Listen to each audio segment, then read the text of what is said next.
Hello, everyone. Let's talk about chapter 3, supply. And when we're thinking about supply, we put ourselves into the shoes as producers. So first, we start from single person, single entity, and in this case, the entity is the business. So we're referring to one business, and we are looking into their selling decision, which is supply. Okay. So the law of supply is to say that the tendency for quantity supply to be higher when the price is higher. So basically, there is a positive correlation between price and quantity. But before that, let's clarify one thing, which is ceteris paribus, meaning holding other things constant. So with that assumption clarified, it will be straightforward for us to understand why there is such a positive correlation between price and quantity. Right? So basically, if price increases, and everything else is the same, and imagine you are the seller or you are the producer, and here we assume they are the same thing, right? What are you going to do? You're not asked to produce to improve the quality of this product. No.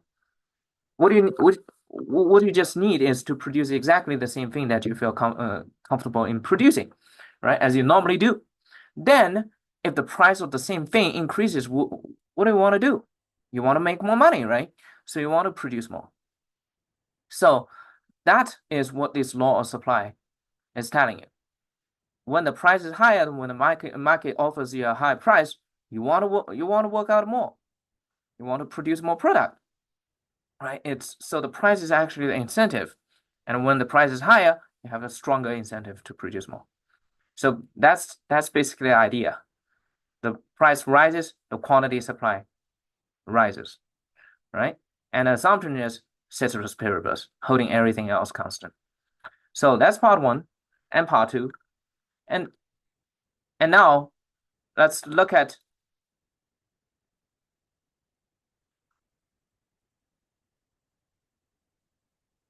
the other perspective, right? Why the supply curve is upward sloping. So basically here, let's look at the conclusion first. The rational rule for sellers is to sell one more unit if the price is greater than or equal to the marginal cost, right? And so that under that conclusion, we can further infer that the supply curve and marginal cost curve are the same, right? So what does this mean? Well, here let's look at this case. If the price equals to 3, that's what the market is offering, and you are thinking about how much you should be producing as the firm, as the supplier, right? When you're producing the first one, the price is at 1. When producing the second one, the price is 1.1.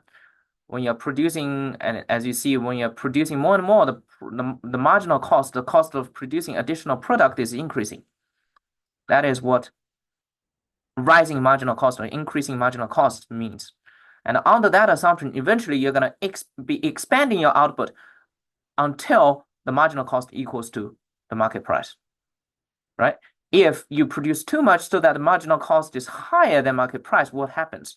Well, this additional product can be only sold at $3, but now you're producing too much. You're too tired, right? The cost of production is $3.5. Then by producing that one, you're actually getting a deficit. You're getting a loss by $0.5. It's not worth producing.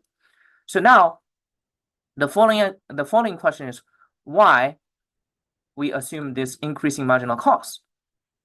Well, that's because of dimension marginal product, and here it can be best understood under the help of this push-up example. So I suppose the majority of you have done push-up, or at least you have seen some, right? Or any exercises that you see in the gym that people do continuously, right? Say, let's just look at the push-up. What is the product? The product is push-up, right? 1 push-up, 2 push-ups. And what is the cost? Well, how tired you're going to be, how more fatigueness you're going to get by this additional push-up. That's the marginal cost. That's the cost of the product at the margin, right? So here, how do we understand the diminishing marginal product? That means as you keep pushing up and more and more and more and more, as you keep doing 20, keep doing 30, right? Give you the same time, say 3 seconds. When you first started, you can do 2 push-ups within that 3 seconds. But after having done 25 push-ups, probably you can only do, or after having done 50 push-ups, probably you can only do 1 push-up within that 3 seconds, right? So your productive efficiency is decreasing as you're continuously doing more and more. So that is diminishing marginal product. Diminishing means decreasing, right? You're less and less capable in producing with a given time. So that's this. And increasing marginal cost accordingly, right? When you're first doing push-up, your first of 3, you do this very easy, right? Each additional push-up doesn't cause you any noticeable burden. But after 50, each additional one is gonna make you sweat, make you flush, right? Make you give you short breaths, stuff like that. Give you short breath, stuff like that, right? So the marginal cost, the cost of doing each additional push-up is increasing, right? So these two are actually the same, 2 sides of the same coin. And now going back, right? If the market price is here, then we're gonna produce more and more and more and more, just to the point where your marginal cost is just equal to the price. That's why the supply curve is also standing for marginal cost. Okay.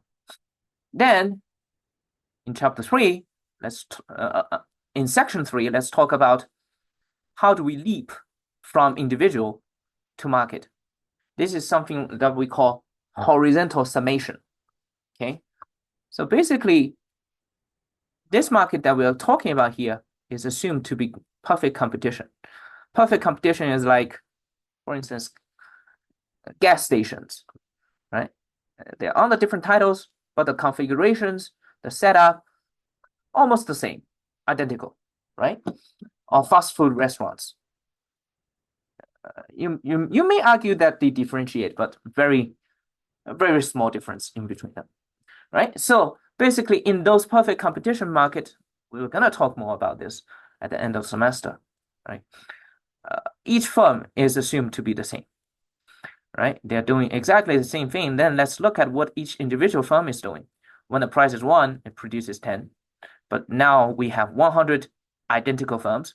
So what we do is, when the price is 1, each firm is doing 10. Then for the market, they're gonna supply 10 by 100, which is 1,000. So it is as if we take the width, right, the horizontal distance of each individual and add them together. That's why we call this horizontal summation. So the market supply comes from addition of individual supply. Therefore, the market supply carries or inherits the feature of individual supply, including law of supply, which is the upward slope. Okay. And also, originally we say a higher price will incentivize each firm to produce more, and now a higher price will incentivize the entire industry to produce more. So that's this. So the upward sloping still applies for the market. Okay. And then here comes the last but the most important point, which is the difference between moving along the curve and shift the curve, right? So moving along the curve again, ceteris paribus, everything else is constant. If it is just the price of this good in question changes, how much the output will change accordingly for the same product, right? So everything is happening internally to this supply function, or namely the price quantity relation of this product in question. But now let's move to shift along the curve. So shift, there must be something external to the price and quantity relationship of this product in question that has taken place. Okay. For instance, look at input price, productivity, and technology, rise of related output. That's not the product that we are talking here by this current function. That is other product that is related to the current one, right? So that's still external. Expectations, the type of number of sellers. So these are all external to the price quantity relationship of the product in question. Okay, so now let's look at, before looking into those factors, let's look at the direction of changes. Increase in supply, that is reflected by a shift rightwards of the supply curve. I would call it shift outwards. When a curve in general is shifting outwards, is shifting away from the point of origin, right? Then the supply or demand, right? They are going in the same direction, that is increasing, right? And here, the supply curve is shifting left, or shifted, I call it shift inwards, shift closer to the point of our origin. Then it is decreasing supply. Let's look at the graph. So we normally use the same price as a reference point. So the same price, now you want to produce more for certain reason, right? You have, then that means sellers must have stronger incentive to produce. And in that, so therefore in that case, supply increases. That is concurrent to a booming confidence or ambition or activeness in the seller side. And here in this case, underneath, it is the opposite. For the same price, for a certain reason, the suppliers are dissuaded from producing, so that they produce less, right? That's why we call it supply decrease. So then let's look at those factors. I'm gonna use the first three examples. The first one, input price. So if input price rises, right, we know it's more costly in producing each additional one. But still, the market, if the market still gives you the same quote, what are you gonna do? Originally, with $6,100, we could produce 5,000, but now because of inflation, it's more costly. It's costlier in producing each additional one, right? Then with the same amount of cost, we could only purchase less input, and with this less input, we could only produce less. So that's the first one. So here, I suggest that you use the graph, figure out the direction of change, and then use your intuition, right, to look at the context to figure out whether that is correct or not, or to determine to which direction should you change, right, under the help of the same price as this referencing point. And the second one, if there is a technological improvement, well, say previously I have to screw on 100 screws with a flathead screwdriver manually. But now there is a technological improvement. I could use power tools, right? Still, my hourly wage is $3. Previously, I could only produce 15. Now I can produce much more, 45, because under the help of a better equipment, more advanced technology. So that's the second one. And the third one, complements in production and substitutes in production. Complements in production are things that you can make together. For instance, plastic and gasoline, right? For instance, beef and leather, right? And substitutes in production, those are things that you can either produce this or that, right? You have to make your choice. For instance, this farmer example, you could use your machinery and land to grow corn or wheat, right? Now let's look at the example. If the price of corn rises, now corn has become more attractive to sellers. And then quantity supplied in the market of corn will rise and the quantity of wheat will decrease. So let's look at those curves. So first, on the left is the supply curve of corn itself. It is the price of corn increases, and then you respond to it accordingly, respectively. So everything is happening internal to this supply function of corn, It is just a price-quantity relationship, right? Price change and quantity change in response. So it is moving along the curve. But for the supply of wheat, well, the price of wheat doesn't change, right? And what happens to the quantity of wheat is because of some external reason, because of the supply of corn, because the price of corn has changed, then it is shifting the curve. So then for the same price, right, it is still the same price, still the same incentive for wheat. But because corn has become more expensive, corn has provided stronger incentive attraction for producers, then wheat becomes relatively less attractive, right? Then we're going to lose a certain proportion of sellers to the corn market. In that case, right, originally $6, we had 40 units of wheat produced, and now only 30 units can be produced. So in general, for those factors that shifted the curve, there are two things for you to consider. One is the cost of production, right? Like input prices, like the technology, right? Those are cost of production. And the second one is, which is the last point, which is how many sellers do you have, right?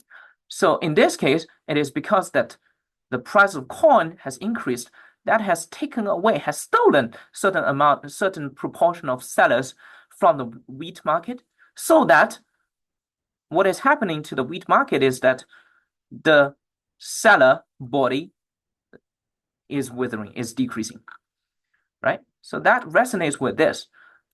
The total supply at each price will decrease if sellers exit the market. And in this case, we do have sellers exit the market. They switch from producing wheat to producing corn.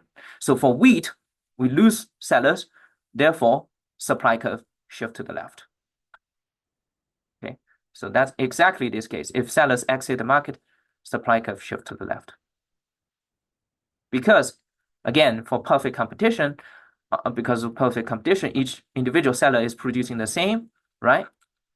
As we talk about horizontal summation here. And here, if the number of sellers decreased, then the horizontal length will decrease. And that will shift the supply curve to the left for the market. And last, to conclude, the key thing for the beginning of this class is to distinguish between moving along the curve and shift the curve. So if everything is happening internally, right, the supply curve is the supply of corn, and what happens is there is a price of corn change, and there is a quantity of corn change in response. Everything is happening above the corn as a price and quantity relationship. Then it's just moving along the curve. But if we are looking at wheat, and if it is the changes in the corn market or other things, right, that is irrelevant to wheat, to the price and quantity of wheat, that happens to cause this wheat market to fluctuate, to turbulent, right, to be turbulent, then there is a shift of this curve. Okay, so the demand and supply in general, they're pretty mirroring each other. They are actually opposite counterparts that we call. For instance, they both depict marginal values. Demand curve is marginal benefit of consumers. Supply curve is marginal cost of producers. Demand curve is downward sloping. Supply curve is upward sloping, right? And there is complement and substitute in demand. There is complement and substitute in supply. And I strongly encourage you, when you're thinking about those, try to refer to each other and help you to better understand, because they are really mirroring each other in the opposite manner. Thank you very much. I hope this can be helpful.